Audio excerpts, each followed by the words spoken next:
औद्योगिक संघटनांचे जिल्हा संघटन धुळेतर्फे महावितरण कंपनीच्या अनागोंदी कारभार व सौर ऊर्जा प्रकल्प विरोधातील धोरणाबाबत पत्रकार परिषद। महावितरण कंपनीचा निषेध, वेळ आल्यास आंदोलनाचा इशारा।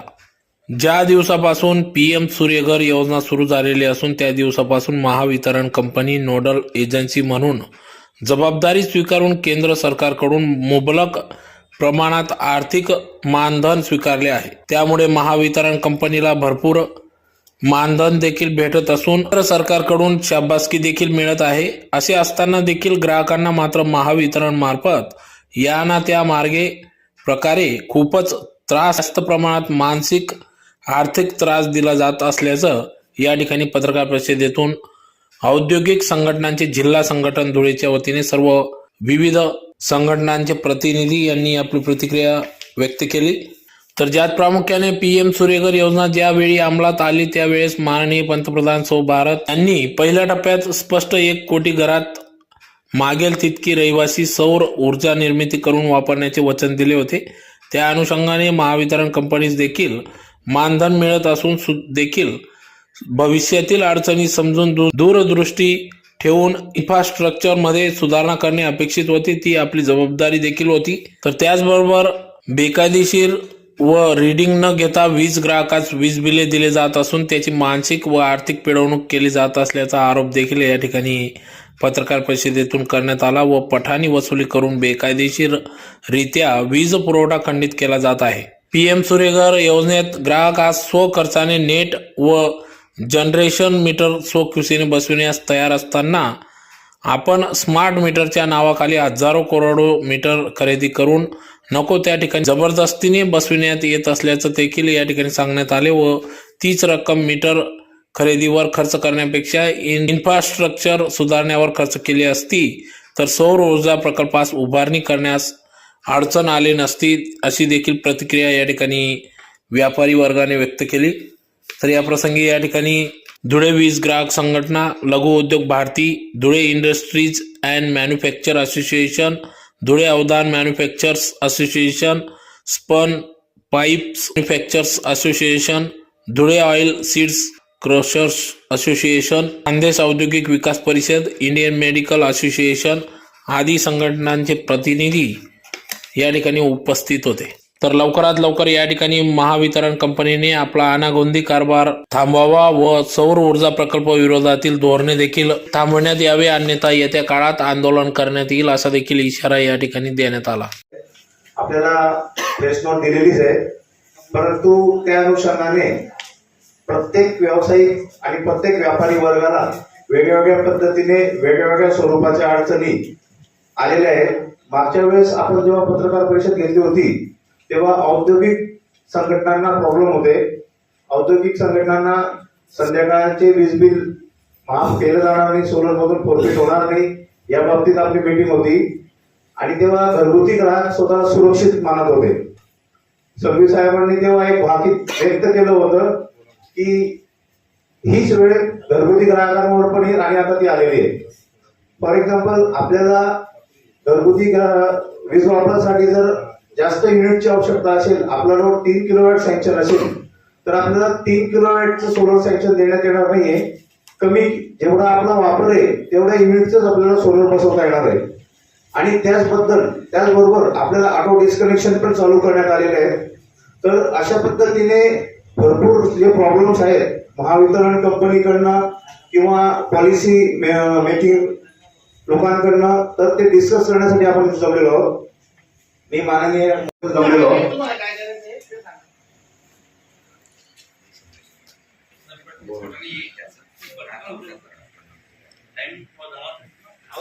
आपण घरगुती ग्राहकांसाठी जेव्हा सोलर लावत होतो तर आपल्याला हव्या त्या क्षमतेचं सोलर लावता येत होतं, परंतु आता नवीन बदलानुसार असं झालेलं आहे की आपल्याला 12 महिन्याचं ऍव्हरेज युनिट कन्झम्पशन जेवढं असेल त्या युनिट कन्झम्पशनच्या प्रमाणातच सोलर लावता येणार आहे।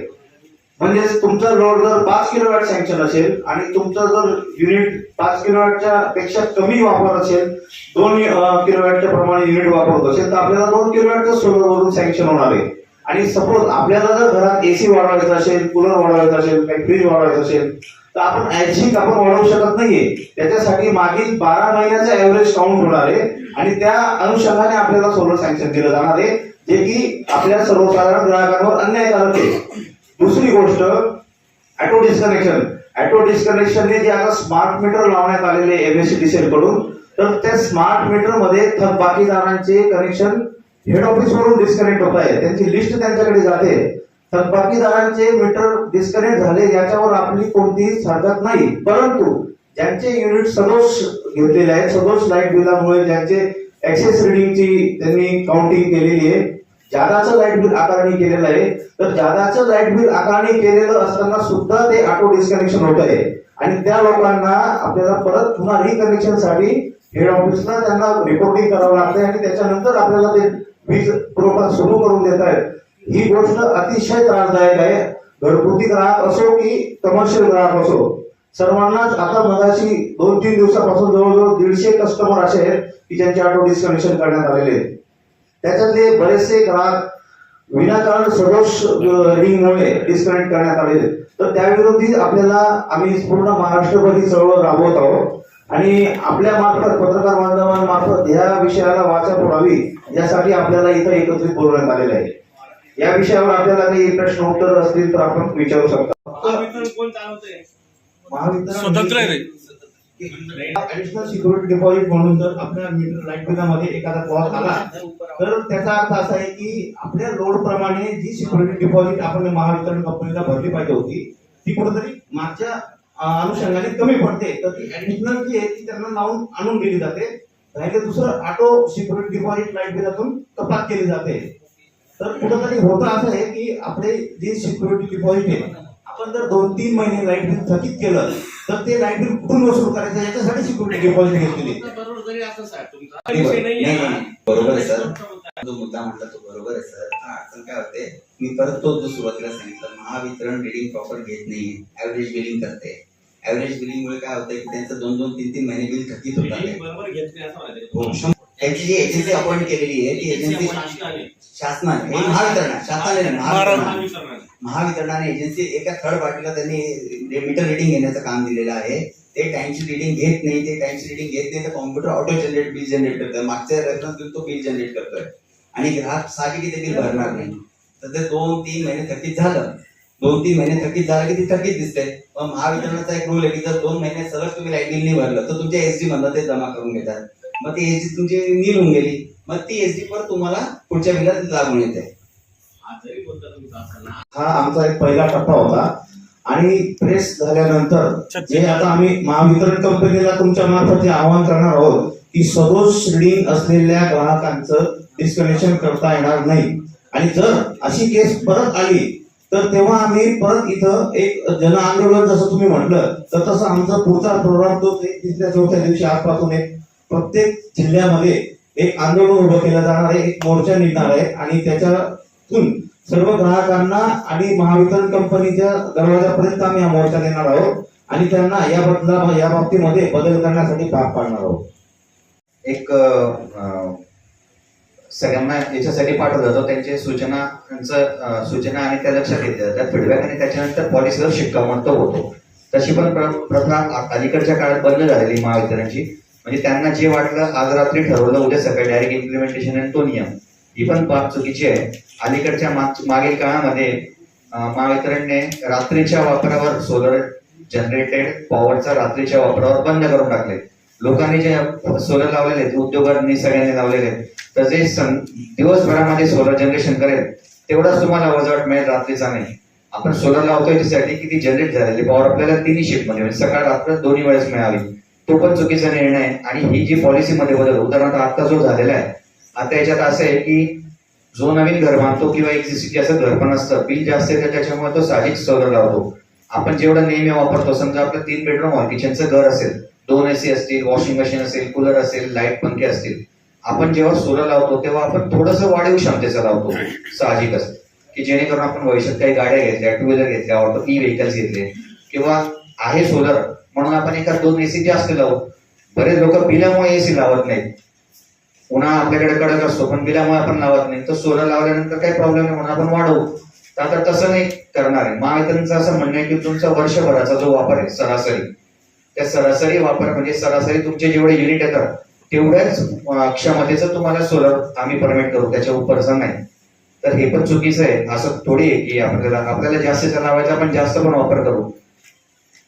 हे सगळे जे बदल आहे ते फक्त महाराष्ट्रात महावितरणने बदल केलेले आहेत. बाकीच्या राज्यांमध्ये या प्रकारचे निर्बंध नाही, सोलर मुक्त वापर आहे. एकीकडे माननीय पंतप्रधान आपले मोदीजी याच्या सोलर पॉवरला किंवा अपारंपरिक ऊर्जा स्त्रोताच्या वापरावर जास्त व्हावा याच्यासाठी प्रमोशन करतायत, आणि एकीकडे महावितरण तर असं जे आहे याच्याबद्दल महाराष्ट्रातून सगळीकडूनच सगळ्या औद्योगिक संघटना, सोलर व्यावसायिक सगळ्यांचा विरोध आहे. या प्रकारचे जे बदल होत आहेत ते बदल ग्राहकांच्या हिताचे नाहीत, म्हणून आमचं म्हणणं आहे की ग्राहकांच्या हिताचे बदल असावेत. आणि दुसरी गोष्ट, वन ग्रिड वन नेशन हे जे पंतप्रधानांचं स्वप्न होतं, वन ग्रिड वन नेशन म्हणजे पूर्ण भारतामध्ये एकच ग्रिड असायला पाहिजे. जर तसं झालं तर आपल्या इथली पण वीज स्वस्त होईल आणि त्या नियमाप्रमाणे आपल्यालाही बदल कळतील. आता हे जे बदल होत आहेत हे का होत आहेत आणि याच्या मागचा काय हेतू हे कळायला मार्ग नाही, कारण हा हेतू ग्राहकांच्या हिताचा नाही. सरळ ऑटो डिस्कनेक्शन केलंय आणि त्याचं अवाजवी बिल आलं होतं, त्यांनी त्या बिलाविषयी सुद्धा तक्रार केली आणि त्या दृष्टीने बिल दुरुस्त करून मिळावे असेल तर त्यांना सांगण्यात आलं की बाबा बिल अगोदर करा, आणि इतकं वाजवी होतं तर ते सरळ सरळ दिसत होतं तरी सुद्धा त्यांनी ऑटो डिस्कनेक्शन करून टाकलं. आता ते डॉक्टर तिथं चक्रा मारतात एमएससीबी, असं मनमानी कारभार सगळा चालू झालेला आहे. तर म्हणजे आपण सगळ्या पत्रकार बंधूंनी याला जोर लावला तर मला पण काल कळलं या सगळ्या गोष्टी किंवा अशा गोष्टी होत आहेत. लोकांना कळायला तर पाहिजे की बाबा अशा गोष्टी होत आहेत. त्या दृष्टीने तुम्ही जरा प्रयत्न केले तर बरं होईल. कंपनीला त्यांनी अपॉइंट केलेला आहे. बेसिकली तो मित्र कोणाला फोर्सफुली ते बसवू शकत नाही असं माननीय मुख्यमंत्री म्हणतात. मात्र महावितरण त्याच्या स्वार्थानुसार ते बळजबरीने बसवत आहेत, त्याला तुम्ही अपोज करू शकता. पहिली गोष्ट. दुसरी गोष्ट, ते जे मीटर बसवतात ते लोक ते अपडेट करत नाहीये आणि त्याच्यामुळे रिडिंग घेतली जात नाहीये. आणि मग अशा वेळेस ते काय करतात, ते तुम्हाला ॲव्हरेज लाईट बिलिंग देतात आणि ते ॲव्हरेज लाईट बिलिंग ते दर महिन्याला वाढत आहे. म्हणजे 400 युनिटचं त्यांनी ॲव्हरेज लावून दिलं तर दर महिन्याला तुम्हाला 400 वाढवतात आहे. आणि त्याची ती सुनावणी पण घेत नाहीये. तुम्ही कितीही त्यांना सांगायचं ते ऐकून घेत नाहीये. आणि त्यानंतर ते काय करतात, तुमचा वीज फुगवटा झाला की त्यांना ऑटो डिस्कनेक्शन त्यांनी सुरू करून दिलेलं आहे.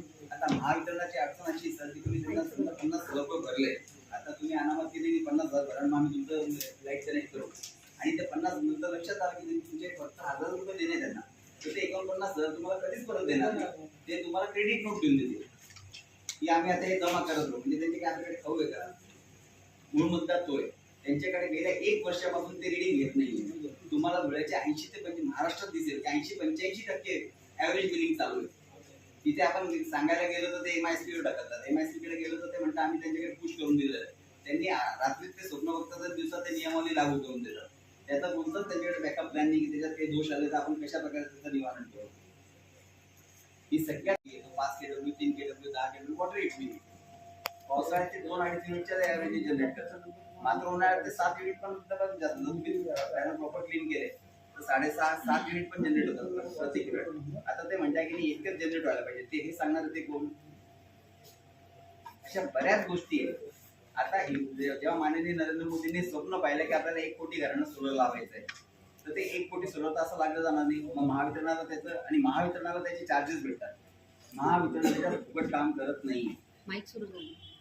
पण ते फुकट काम करत नाहीये. आता ज्या मोदी साहेबांनी 1 कोटी घराचं स्वप्न पाहिलं तर महावितरणाचं काय कर्तव्य होतं की त्यांनी त्यांचं इन्फ्रास्ट्रक्चर डेव्हलप करायचं होतं. त्यांनी त्याच्यावर अजिबात खर्च केला नाही. त्यांनी काय केलं, मीटर जे आम्ही सोलर कॉन्ट्रॅक्टर मीटर परचेस करायचो, नेट मीटर आणि आम्ही लावून द्यायचो. महावितरणने काय केलं, क्वांटिटीमध्ये परचेस केलं मीटर आहे. त्याची गरज नव्हती, त्या खर्चाची त्यांना गरज नव्हती. आम्ही कॉन्ट्रॅक्टर लावत होतो ना मीटर, ते मीटर का परचेस केले त्याचा प्रश्न ते उत्तर तेच देते. पण तो जर खर्च 20-25 हजार कोटी जो काय खर्च झाला असेल तो त्यांनी इन्फ्रास्ट्रक्चर डेव्हलपमेंटला जर टाकला असता खर्च, तर आज ही पोझिशन नसती आली. म्हणजे गाडी घेण्या अगोदर त्यांनी पेट्रोल पंप विकत घेऊ होता. हे जे सूर्यघर योजना जी आणलेली पंतप्रधानांनी, त्याचा मागचा उद्देश असा आहे की अपारंपरिक ऊर्जा स्रोताला बढावा मिळाला पाहिजे, चालना मिळायला पाहिजे, प्रोत्साहन मिळालं पाहिजे. परंतु आपल्या सगळ्यांना जर आठवत असेल, आपण सगळ्यांनी लोड शेडिंग अनुभवलेलं आहे. एक काळ होता जेव्हा दिवसातून 4 तास लोड शेडिंग होत होती. सकाळी 2 तास, दुपारी 2 तास, प्रत्येक भागामध्ये 8 तास होत होती. ग्रामीण भागामध्ये 8 तास होत होते. तर अलीकडच्या काळात लोड शेडिंग बंद झालेली आहे किंवा सगळ्यांना बिंदास पूर्ण अनइंटरप्टेड पॉवर मिळते. त्याच्या मागचं कारण काय सर? त्याच्या मागचं कारण असं आहे की सोलरमुळे जी जनरेट होते पॉवर, ते एक्सेस पॉवर आपल्याला मिळते, त्यामुळे आपण वापर करू शकतो. एक तर पॉवर जनरेट होते, दुसरी गोष्ट ती क्लीन एनर्जी, म्हणजे काही त्याचं प्रदूषण नाही किंवा काही नाही. अशा वेळेला उलटून त्याला बढावा दिला पाहिजे. तर आपण त्याला रेस्ट्रिक्ट करू की तुमचा एवढाच वापर आहे, त्यामुळे तुम्ही एवढं सोलर बसवू शकता. तर उलटून असं नाही केलं आणि जास्त पॉवर राहिली तर आपल्याला सगळ्यांना पॉवर जास्त राहील, तर उलटून त्याचा फायदाच होणार आहे. शकत नाही सर, पण दरवर्षी आम्हाला हे आपण सगळ्यांनी शोधू. आम्ही लोकांनी बोलू नाही शकत. आहे तर आता जे कुसुम योजना चालू आहे, शेतकऱ्यांसाठी वीज निर्मिती, मोठे मोठे सोलर पार्क लावले जात आहेत. ऍक्च्युली त्याच्या अंतर्गत आतापर्यंत 9 गिगावॅट क्षमतेची वीज निर्मिती केली जाते सोलर पार्कच्या माध्यमातून, आणि शेतकऱ्यांची त्याच्या निम्मे पण गरज नाही.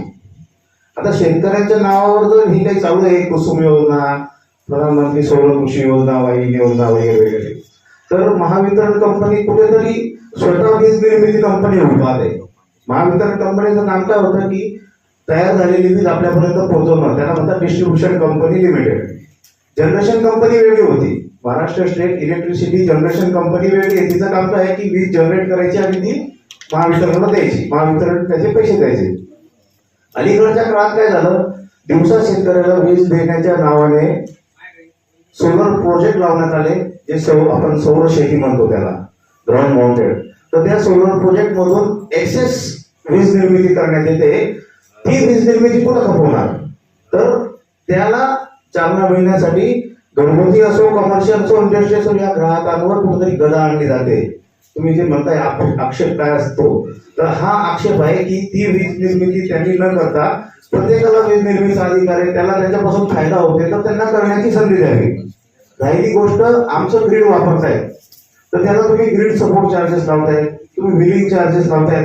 बिलिंग चार्जेस हे कुठल्याही सर्क्युलर मध्ये वसूल करण्याचं सर्क्युलर नाहीये, परंतु बिलिंग चार्जेस आपल्याकडून घेतले जात आहेत. तर सोलरची जी वीज निर्मिती आहे ती आपल्याला करण्याचा अधिकार द्यायला पाहिजे, आणि ती वीज त्यांनी वापरायला पाहिजे ज्याच्यामध्ये त्यांना स्वतः इन्व्हेस्टमेंट करण्याची गरज नाहीये. नाही त्यांनी सौर कृषी योजना राबवून त्या विजेचा वापर आपल्याला कमर्शियल इंडस्ट्रियल ग्राहकांना देण्यासाठी करायला पाहिजे. हा त्याच्या मागचा मूळ मुद्दा आहे.